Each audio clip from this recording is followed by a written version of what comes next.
TDP MP అభ్యర్థి ఈటల రాజేందర్ ముఖ్య అతిథిగా పాల్గొన్నారు. నాగోల్లోని ఓ ఫంక్షన్ హాల్లో జరిగిన ఈ కార్యక్రమంలో ఈటల రాజేందర్ మాట్లాడుతూ దేశ సమగ్రత కోసం మోడీ చేస్తున్న కృషిని వివరించారు. రాష్ట్రం అభివృద్ధి చెందాలంటే నరేంద్ర మోదీతోనే సాధ్యమని ఆయన స్పష్టం చేశారు.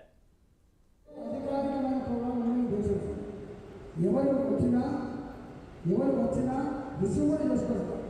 కానీ తర్వాత పోయినప్పటికీ కూడా వాళ్ళ దేశ సాంప్రదాయం మోడీ గారికి స్వాగతం పలికి ఆ మీటింగ్లోని డ్యాన్స్ అనే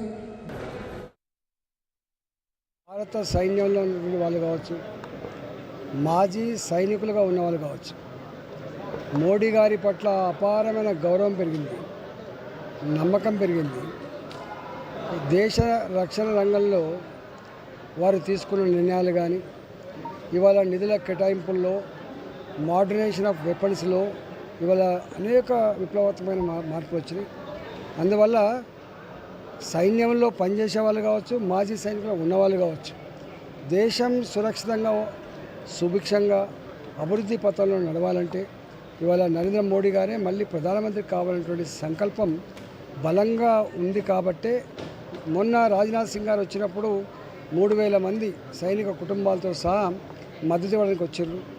అదేవిధంగా మళ్ళీ ఇవాళ ఒక 800 మంది 900 మంది మాజీ సైనికులు వాళ్ళంతటా వాళ్ళే మీటింగ్ పెట్టుకొని మల్కాయిరి పార్లమెంట్లోనే కాకుండా తెలంగాణ వ్యాప్తంగా కూడా మాజీ సైనికులుగా భారతీయ జనతా పార్టీ గెలవాలని చెప్పి మేము కోరుకుంటున్నామని చెప్పి వారు మద్దతు ఇచ్చిన తీరు చూస్తూనే ఉంటే ఇవాళ అన్ని వర్గాల ప్రజలు, ఈ దేశంలో అన్ని వర్గాల ప్రజలు నరేంద్ర మోడీ గారు 3వసారి ప్రధానమంత్రి కావాలని చెప్పి కోరుకుంటుంది. కాబట్టి మల్కాయిగిరిలో ఉన్నటువంటి ప్రజలు కూడా గొప్ప మెజార్టీతో రేపు భారతీయ జనతా పార్టీ గెలిపించడానికి కృతనిశ్చయంతో ఉన్నారు.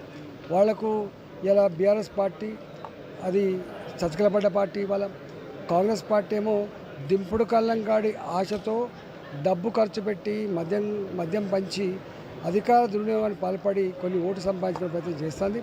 కానీ మల్కాయిరి పార్లమెంట్లో గా డబ్బుకు, గా ప్రలోభాలకు, లేకపోతే దబాయింపులకు, ఈ మద్యంకి లొంగే ప్రజలు కాదు. కాబట్టి చైతన్యవంతమైనటువంటి ఈ పార్లమెంటు పరిధిలో ప్రజలు ఈ కాంగ్రెస్ పార్టీకి కూడా తప్పకుండా పెద్ద గుణపడని చెప్పి గొప్ప మెజారిటీతో భారతీయ జనతా పార్టీని గెలిపించాలని చెప్పి 13వ తారీఖు కోసం ఎదురు చూస్తున్నారు.